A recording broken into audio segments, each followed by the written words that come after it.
ini ada beberapa bagian penjelasan. Setelah kami dipanggil oleh Presiden, saya kira penjelasan pertama adalah hasil survei yang dilakukan oleh Dewan Ekonomi mengenai pelaksanaan makan bergizi. Ya, kita lakukan di 800 titik, jadi betul-betul dengan profesional. Jadi kami di DEN menjaga betul kredibilitas kami, dan itu kami laporkan ke Presiden. Saya kira Seto yang membicara untuk pelaksanaan.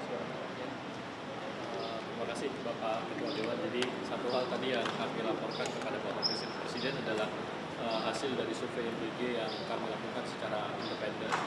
Kami biayai sendiri terkait dengan terutama kami ingin melihat apakah ada ekosistem supply chain baru yang terbentuk ketika MBG program ini dijalankan. Tadi Bapak Ketua sudah menyampaikan ada 800 titik yang kita pilih secara random sampling. Jadi ini komputer yang memilih sampelnya ya. Jadi ada yang di Nia Selatan, ada yang di Halmahera, ada yang di Papua, segala macam. Jadi ini bisa digambarkan merepresentasikan dari total keseluruhan populasi SPPG yang ada. Hasil pertama yang kami melihat positif adalah bahwa ada 86,9% dari SPPG yang ada saat ini itu paling tidak memiliki satu supplier kecil.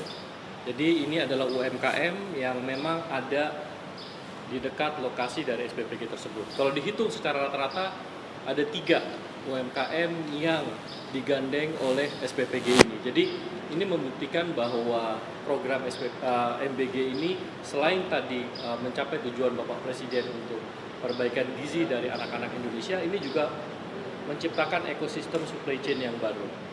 Nah, yang lebih menarik ada sekitar 65% sektor UMKM-nya ini berada di dalam satu kabupaten di mana SPPG itu berada. Jadi ini juga penting bahwa ini bukanlah supplier besar yang masuk, tapi UMKM yang muncul itu memang UMKM yang ada di dalam kabupaten atau lokasi di mana SPPG tersebut berada. Yang ketiga temuan kita adalah tenaga kerja itu hampir 99% memang dari warga sekitar. Gitu ya, kepuasan terhadap performance dari UMKM ini juga cukup besar, hampir mencapai di atas sekitar 70% ya. Memang ada beberapa hal yang bisa ditingkatkan, adalah terutama bantuan permodalan untuk SPPG ini, untuk yang UMKM ini. Jadi mereka bisa mempunyai modal kerja yang lebih bagus, akhirnya bisa melayani SPPG-nya lebih banyak, komoditasnya juga lebih beraneka ragam gitu ya. Jadi ini kami juga melihat ini juga menjadi salah satu pendorong kenapa kemarin pertumbuhan kita mencapai 5,61%. Jadi ini yang tadi kami laporkan kepada Bapak Presiden terkait dengan survei MBG yang dilakukan secara independen oleh Dewan Ekonomi Nasional. Demikian. Jadi kemudian juga tadi kami laporkan mengenai government teknologi. Karena sudah 80% government teknologi ini terkoneksi, dan pertama kali juga 8 kementerian lembaga sepanjang Republik ini merdeka datanya jadi satu, tanggal 1 Juni kemarin. Jadi sebenarnya tanggal 1 Juni kemarin itu ada peristiwa besar kalau menurut kami, karena datanya menjadi satu berbasis AI. Jadi semua data itu sekarang sudah terkoneksi dan mulai dibersihkan oleh AI. Kemarin kami beri contoh di DPR waktu kami dipanggil, bagaimana face recognition segera bisa menjawab masalah sanggar dalam 1 menit. Jadi pemerintahan Presiden Prabowo ini nanti GovTech ini akan menjadi satu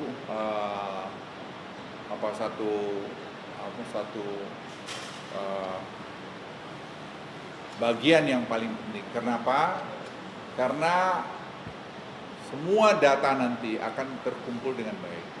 Dan kita tidak ada yang bisa lari dari situ. Jadi nanti itu akan saya minta jelaskan bahwa itu semua terkoneksi nanti ke National Single Window di Kementerian Keuangan.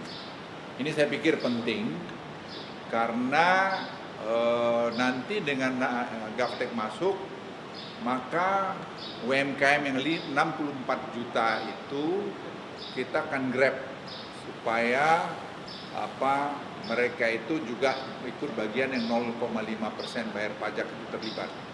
Dan kalau itu terjadi maka kita juga tax ratio kita akan naik dari 9%-an sekarang mungkin ke 12 atau 13% over time. Dan dari situ juga kalau penerimaan negara akan meningkat cukup signifikan, nanti Pak Dedek juga bisa membantu, itu ada peluang kita akan menurunkan pajak nanti ke depan. Dan juga ada peluang lagi untuk ciptakan lapangan kerja karena data GovTech yang begitu lengkap,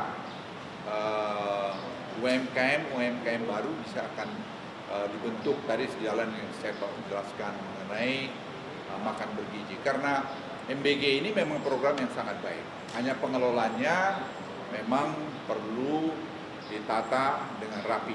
Dan tadi Presiden sudah memberikan arahan, kita akan bantu dari Dewan Ekonomi untuk menata pelaksananya sehingga jauh jadi lebih bagus dari waktu yang lalu.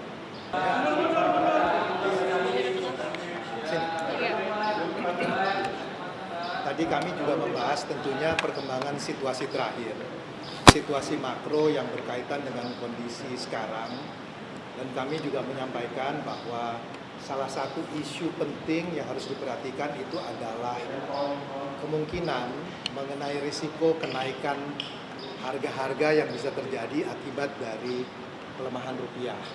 Karena ini tentu akan berdampak kepada kelompok menengah bawah dan apa yang harus dilakukan termasuk juga untuk menumbuhkan masalah confidence, masalah trust kepada pemerintah. Salah satunya adalah langkah-langkah yang dilakukan di dalam efisiensi anggaran, termasuk salah satu diantaranya di dalam kaitan dengan MBG. Kalau soal penataan MBG, Pak Luhut, seperti apa sih tadi yang dimaksud dengan? Saya kira pengelolaan MBG kita jangan bertengkar lagi mengenai itu barang baik, tinggal pengelolaannya saja yang tentu kita perbaiki. Jadi tadi Presiden sudah memberikan arahan, bukan hanya arahan, dan kami juga merespon dengan melakukan penelitian.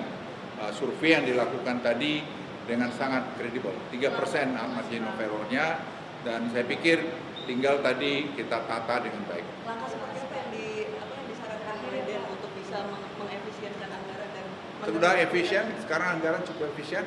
Kalau targeted semua, saya kira akan lebih efisien lagi ke depan. Dan tadi kami juga minta Presiden untuk Dewan Ekonomi melakukan monitoring dan evaluasi setiap ini dan melaporkan pada Presiden. setiap apa yang Pak monitoring dan evaluasi? Ya, ini kita lakukan berkala seperti tadi kita survei yang kita lakukan itu. Ya, terima kasih. Terima kasih Pak Luhut.